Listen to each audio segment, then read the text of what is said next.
minutos de la mañana, día decisivo en Brasil, especialmente para Dilma Rousseff, ya que, como sabemos, entre mañana 30 y el 31 se definirá la situación de la presidenta Dilma Rousseff. Escuchemos. Ela é crime. Nós temos a subsunção do fato à norma. E nós temos uma lei que tipifica o fato. Muy bien, seguimos entonces. Nosotros le contamos, el presidente del Senado, Renan Calheiros, pidió esta mañana a sus colegas que sean serios y calmos ante las cámaras que filman las deliberaciones, ¿no? En este momento estamos escuchando los alegatos. Le preocupa también al presidente del Senado que este tema, que es público naturalmente, y que el Senado se ha visto en el exterior como un manicomio o palco de disputas políticas, ha señalado, ¿no? En un momento en el que se desarrolla uno de los procesos más graves de la historia brasileña, como es el alejamiento definitivo de la presidenta Dilma Rousseff. ¿De qué se le acusa? A 4 meses de que iniciara el proceso, se da inicio al juicio político en Brasil, que juzga a la suspendida. Recordemos que desde el mes de mayo, ¿correcto? Mayo 12 es suspendida Dilma Rousseff en sus funciones y podría terminar en su destitución. En horas de esta mañana ella ha ejercido personalmente su defensa, señalando que está aquí dando la cara, no se corre, no es cobarde, ha dicho, y que no alteraría digamos, las bases que fortalecen un sistema democrático del cual ella se ha manifestado ser pues partícipe. En fin, veremos qué pasa, y justamente para dialogar sobre este tema y otros que hacen noticia en el abordaje del tema mundial, amigos, nos acompaña el internacionalista Miguel Ángel Rodríguez Mackey. Bienvenido, Miguel Ángel. María Jesús, encantado de estar contigo. Qué gusto. Bueno, mira, ayer hemos visto a la propia Dilma Rousseff en lo que sería su último intento por dejar de lado este impeachment que al parecer es inminente. Sí, dices bien. En estos últimos 3 días son debates de fuego cruzado en el Senado brasileño, compuesto por 81 senadores. Al final de la jornada, la presidenta suspendida deberá formular de manera verbal una defensa de todo lo que ella considera que ha sido un abuso. Es decir, ella podría recurrir, ¿no es cierto?, en esta etapa a argumentos jurídicos, pero a mi juicio más bien va a procurar sentar puro discurso político como una actora política que es ella. Pero fíjate, María Jesús, después de todo este proceso que comenzó, como muy bien lo has dicho, en el mes de mayo, cuando ya pasa todo al Senado, evidentemente tenemos a una presidenta que está procesada políticamente, no por el asunto del lavajato, no por el asunto de corrupción general o del Petrobras, sino stricto sensu, sobre cuentas, maquillaje de cuentas, y no darle al Congreso cuenta de ellas. Entonces han encontrado políticamente un talón de Aquiles para la presidenta, y en consecuencia ahora esa puntería de la oposición podría cobrar vida, porque si ya ha habido un informe preliminar, María Jesús, donde 55 senadores votaron al lugar para que continúe el impeachment, evidentemente se está sondeando en estos momentos en el Brasil que ya tendría 52 votos la oposición. Por lo tanto, necesita 54, o sea, 2 más, de con los lo 81. cual la presidenta quedaría en la calidad de destituida. Esto significa que dejará de ser presidente de Brasil. La gran pregunta, María Jesús, que nos hacemos todos es: ¿llegará ella? ¿Permitirá que se produzca esta votación? ¿O acaso renunciará como lo hizo Fernando Collor de Mello en el año 1992 sin esperar la votación? Claro, si miramos la historia de Brasil no se trataría del primer impeachment, naturalmente. No es el primer. No es cierto, o sea que estamos hablando de un país en el que este tipo de procedimiento es nuevo, pero en el que además se necesita, permíteme, son 81, ¿no es cierto? Sí, de los cuales 54 ya avalarían la Eso es destitución. correcto, con 54 votos se cumple con lo que se denomina la mayoría calificada de 2/3 que se requiere para que ella quede defenestrada en el cargo de presidenta. Pero hay una cosa importante en este tipo de juicios: quien preside el juicio político es el presidente de la Corte del Tribunal Supremo de Justicia de Brasil, o sea, un magistrado que se traslada desde un espacio jurisdiccional a uno de naturaleza política. Esto le da evidentemente seriedad a un proceso en pleno orden democrático. Te lo digo esto porque se habló mucho también de que ella la presidenta, en algún momento sostenía golpe de Estado. Exacto, y quiso por ahí más bien llevar un poco el asunto o la discusión a su favor, politizando el escenario. Sin embargo, no es así. Pero por lo tanto también esto nos da a entender de la importancia que tiene una instancia jurisdiccional, de la credibilidad y la pulcritud que deberán manejar para que proceda de esta manera el procedimiento. Sin duda alguna, son las garantías, María de Jesús, que tiene el régimen de la Constitución del Brasil, sobre todo cuando se trata de la más alta investidura que tiene el jefe de Estado. Ahora, es un país democrático, ¿no? Es un voto popular. Ahora, el vicepresidente asumiría hasta el 2019, ¿no? Efectivamente, Michel Temer asumiría hasta el 2019. Es ipso iure, es decir, automáticamente de derecho se convierte en el presidente de Brasil. Ya no será un presidente encargado en funciones, no, será presidente de Brasil. Pero este presidente de Brasil también tiene una acumulación de censuras políticas. Recuerda que más del 60% de brasileños no lo ve con mucha simpatía. Estuvo el día de la inauguración de los Juegos Olímpicos, lo pifiaron harto. Aparece todavía, aparece en el imaginario colectivo de los brasileños como el, digamos, traidor político, así lo señalan. Entonces, sin embargo, con todo ese escenario, en términos económicos, de naturaleza contable del país, estamos viendo que ha habido una suerte de statu quo, se van poniendo las cosas en su lugar exacto para que pudiera el Brasil tener algún nivel de despegue, francamente, en un clima de desaceleración que ha tenido en los últimos años. El otrora gigante sudamericano, ¿no? El otrora gran gigante sudamericano de 200 millones de habitantes, María Jesús. Ahora, bueno, y esto, pero sin embargo hemos visto en las calles, ¿no es cierto?, manifestaciones masivas, en su mayoría, en principio, en el marco del rechazo a la situación por la que atraviesa en sí el país. Sí, ¿es cierto? Y es verdad, y también hay que decirlo, para ser juiciosamente imparciales, que el Partido de los Trabajadores es un partido de bases, ¿no? Digamos, la sociedad, digamos, que ha vivido abajo, ¿no? La fragilidad socioeconómica en el Brasil.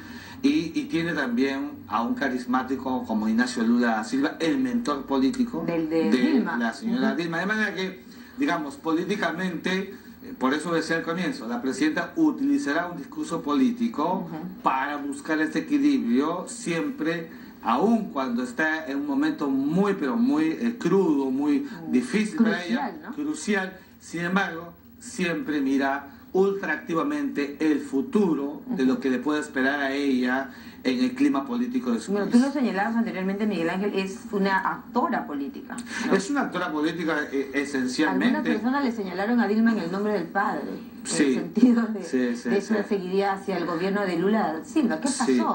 Es verdad, no olvides que ella en sus comienzos fue una guerrillera a los 20 años de edad, fue encarcelada, sufrió torturas, fue uno de los jóvenes paradigmáticos de esa nueva olera generación en el Brasil que comenzó a trabajar el tema de la justicia social, se adhiere y se junta al presidente Ignacio Lula. El Partido de los Trabajadores cobra una importancia nunca antes vista en el Brasil, y claro, y con una mezcla, un sincretismo entre niveles económicos de una economía de mercado, sin embargo con una evidente promoción de categorías sociales que en algún momento se habían dicho que era la perfección del modelo, pero ya hemos visto, María Jesús, que en realidad en el tiempo devino en crisis en el Brasil. Claro, sí. Ahora, Miguel, lo que yo quisiera resaltar aquí es un concepto, y es el tema de la corrupción. Sí. ¿No es cierto? La corrupción como un flagelo, como un virus enquistado en muchas sociedades, en muchos países. No estamos ajenos en la región a hablar de estos temas. ¿Brasil frente a un precedente más? Sin duda alguna. Mira, la corrupción, las Naciones Unidas acaba de formularlo como una de las más grandes amenazas del planeta. El Brasil no está exento de ella. Gran parte de la corrupción en el Brasil es estamentaria, está en todos los niveles y es transversal, las atraviesa todas. Entonces, evidentemente, hemos visto a un Brasil que ha sufrido el impacto de la corrupción y cuyas vinculaciones también alcanzó a otros países. Entonces, todo lo que le pase a Brasil, María Jesús, repercute, impacta en economías en crecimiento como la Argentina, como la peruana, y evidentemente por eso debemos estar atentos de ver cuál es el desenlace final que va a pasar en el Brasil. Claro que sí. Ahora estamos entre mañana y mañana, ¿no es cierto? Sí, yo creo que esto no pasará, esto a más tardar del 31 o a más tardar el miércoles ya no pasará más. ¿Habría alguna luz al final del túnel en esta defensa como último suspiro que quiere hacer la señora Rousseff a su favor? Mira, ¿Con asidero verdaderamente? Fíjate, en política siempre hay luz al final del túnel, sin embargo, digamos, las incidencias, las anotaciones, las verificaciones que se están viendo, pareciera más bien que la presidenta está en una etapa de epitafio final en su calidad política de jefe de Estado. Por eso te decía que ella debe estar más bien en esta parte, sopesando, calculando si es conveniente o no renunciar antes de pasar a la historia de Brasil, como una presidenta destituida, ¿no? Destituida, y que pasara la historia por destituida, mejor renunciando. Sin embargo, ya el panorama es sombrío totalmente, como lo hemos visto a lo largo de toda esta secuencia. Miguel Ángel, pasemos ahora a ver qué está pasando con Colombia, ¿no? Vamos a Colombia. Vamos a Colombia. Ya el jueves el presidente Santos anunciaba, y yo creo que aquí lo interesante es resaltar que se trata de un cese al fuego definitivo, es lo que anunciaba el presidente, aún con los comentarios, digamos, de adversarios, incluso antecesores, ¿no? ¿Lo está logrando? Sí, fíjate, María Jesús, creo que la noticia en general, el paquete completo es muy bueno para Colombia y para la región. ¿Cuántos años de violencia? 52 años de una fragmentación política, de una violencia en toda Colombia que evidentemente socavó el principio de tranquilidad intraestatal. Los colombianos, muchas gentes han nacido, han crecido y están viviendo la violencia. Pues esto acaba de acabar con una negociación de 4 años. Es una de las pocas negociaciones, María Jesús, que se realizan en el marco del conflicto. Lo que te quiero decir es que mientras se negociaba en La Habana, el conflicto nunca se detuvo. Incluso después de la firma. Incluso después de la firma. El Alto, creo que se llama el lugar del oriente de Colombia. Esto significa que ha habido pues un alto costo. Se ha dado la firma del acuerdo en La Habana. La ONU, el papel de la ONU. El papel de la ONU es muy importante y te digo por qué. Lo que viene en esta etapa del alto el fuego definitivo que anunció el presidente el jueves, como muy bien lo dices, y que lo anunció ayer por el lado de los miembros de la FARC, Timoshenko, el líder de ellos, supone que debe haber la inmediata entrega de las armas, la deposición formal protocolizada, donde las Naciones Unidas debe jugar un rol estelar, camino hacia que se logre precisamente esa paz. Claro, porque tú sabes que este tipo de hechos está, Miguel Ángel, lleno además de gestos, y la gente necesita ver gestos y actos. Si bien es cierto, se firma en La Habana, ¿no es cierto?, la presencia de la ONU, el gran anuncio que hace el presidente Santos, pero faltaba ver la entrega en sí de las armas, la disposición física y definitiva.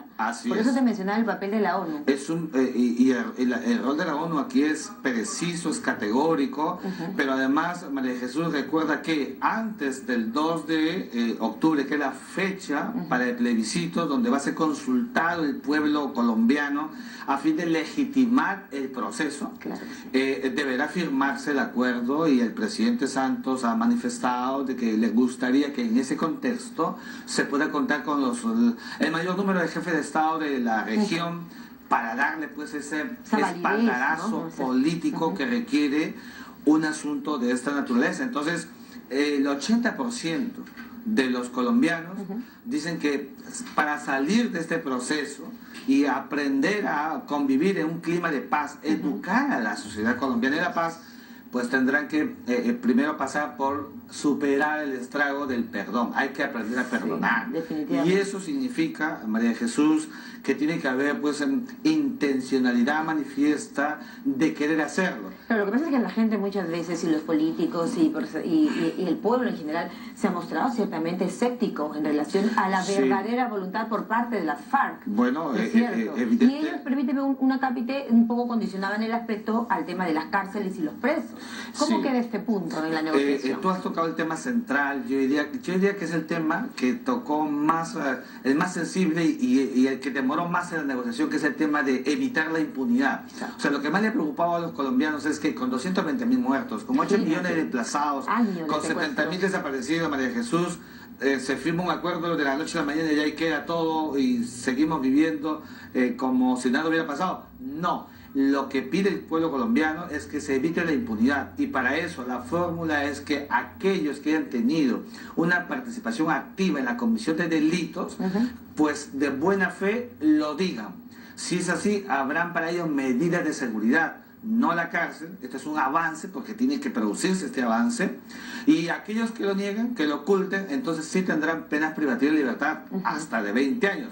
Con lo cual, la tesis formulada por el expresidente Álvaro Uribe, uno de los detractores del proceso, que no cree en el proceso, tendría pues subir de su techo. Sí, pero la balanza está inclinada en este plebiscito, ¿no? Yo creo que sí, y aspiremos y esperamos, María Jesús, que se pueda realmente dar un proceso de reconciliación, porque es una sociedad tan fragmentada, ¿no es cierto? Ahora, inmediatamente nos llega a pensar que es una negociación, por lo tanto, ambas partes tendrán que ceder. Ambas partes, la negociación en diplomacia, en la negociación en general, cuando hay un conflicto, las partes tienen que aprender a ceder. Las posiciones maximalistas no pueden quedarse allí, María Jesús, porque si se quedan en posiciones maximalistas nunca prospera el resultado de la negociación.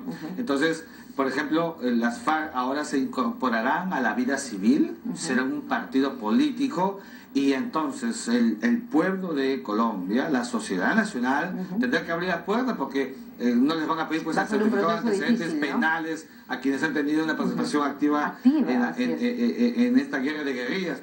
Por eso es muy importante que... El ELN, permíteme interrumpirte muy brevemente, el Ejército de Liberación de Colombia, que ha querido también formar parte, digamos, no sé si bueno, forma parte de la escena de violencia también en el país cafetalero, ¿no? Es un movimiento guerrillero también de menor dimensión que las FARC. Naturalmente. Se comenzó a negociar, hubo 3 asesinatos de sus miembros que paralizó todo, y entonces frente a ello creo que el gobierno está optando por el nivel de prioridades.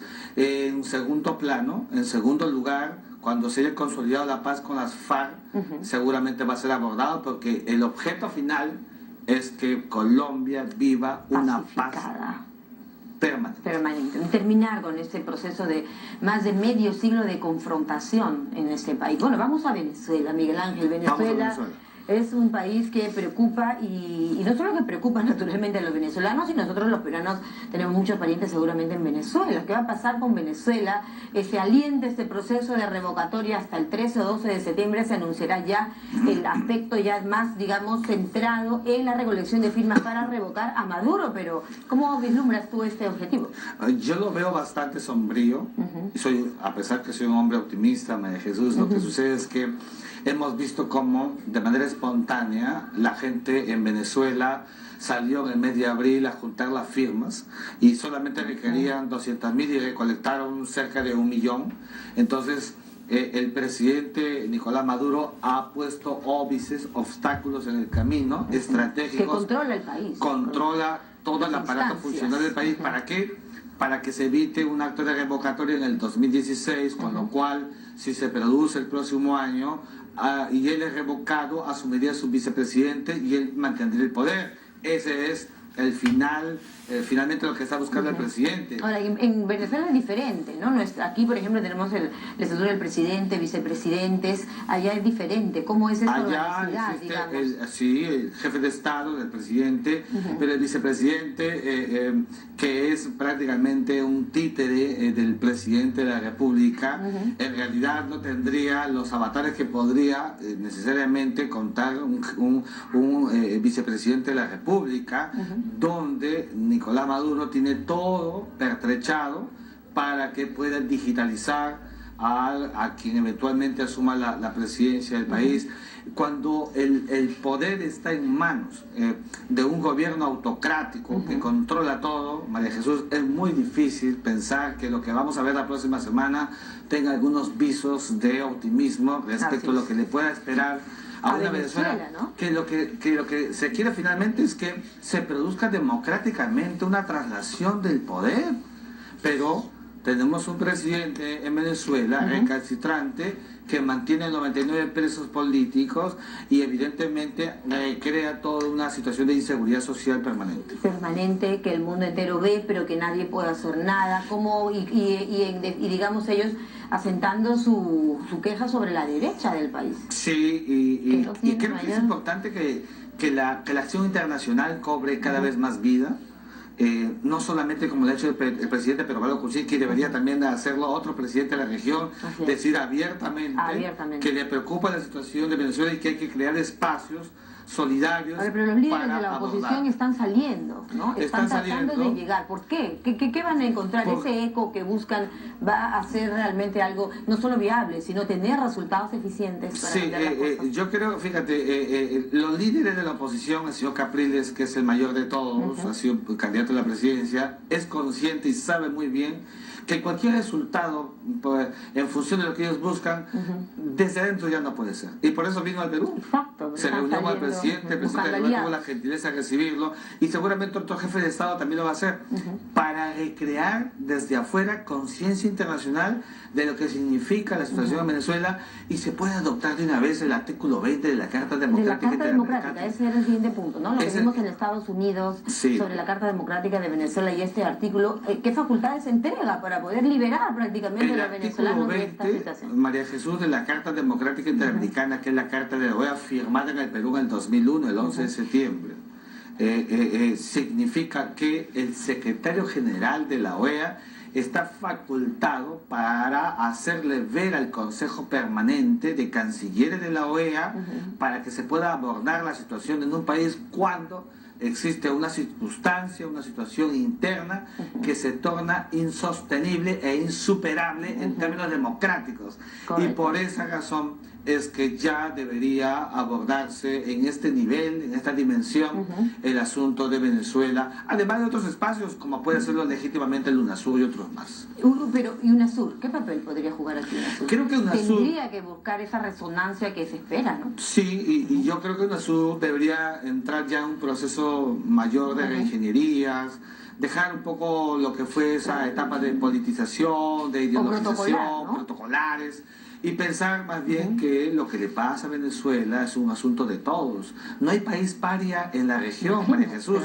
Todo nos involucra, y por eso, bajo el principio de solidaridad internacional, los países de la región y del hemisferio deben de coadyuvar a que se supere el estrago que vive en este momento Venezuela. ¿Por qué es la actitud de Maduro de ver a su país en el descalabro al que lo ha llevado prácticamente, siendo un país con importantes reservas, que ha ayudado a países, economías que en su momento han sentido el apoyo y la solidaridad de Venezuela, como Cuba? Tú lo has dicho. ¿Qué pasa con Maduro? Yo creo que es un presidente que no sopesó la dimensión de dirigir los destinos de un país.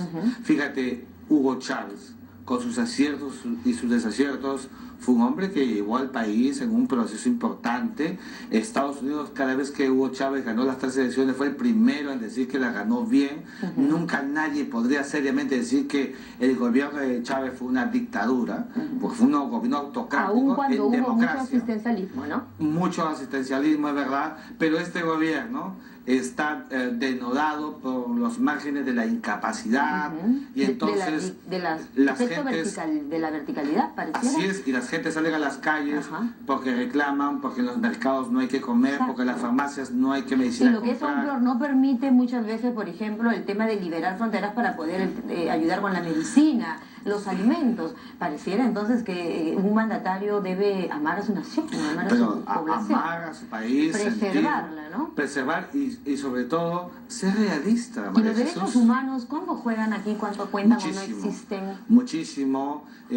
Preocupa mucho además que Venezuela no sea parte de la Corte Interamericana de Derechos Humanos, donde fue por moto propio decidieron salirse del sistema interamericano de derechos humanos, y eso ha hecho más vulnerable el proceso interno en una Venezuela donde la regla, María Jesús, es la violación sistemática de los derechos humanos, desde presos emblemáticos como el señor Ledesma o el señor Leopoldo López.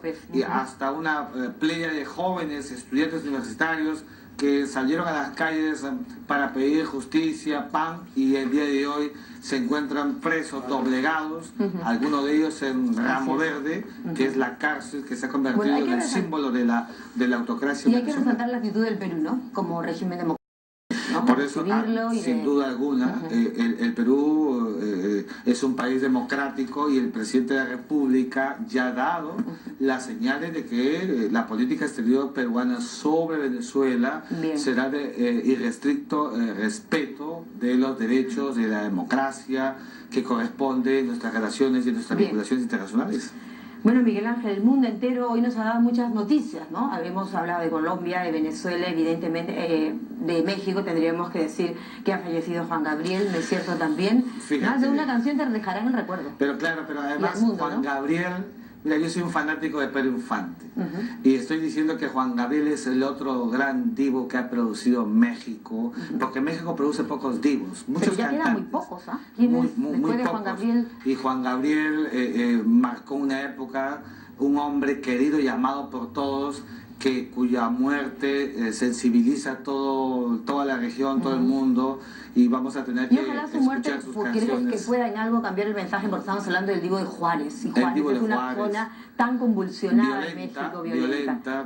Como la vida misma que él tuvo al comienzo, pero en su infancia, pero que él logró superar. Es un y ejemplo, mostrarnos un grande, la grandeza de su corazón. Bien, Miguel Ángel Rodríguez Maccain, como siempre un placer tenerte en 7.3 Noticias, la información que necesita para poder mirar el mundo desde la perspectiva de nuestro internacionalista. Bien.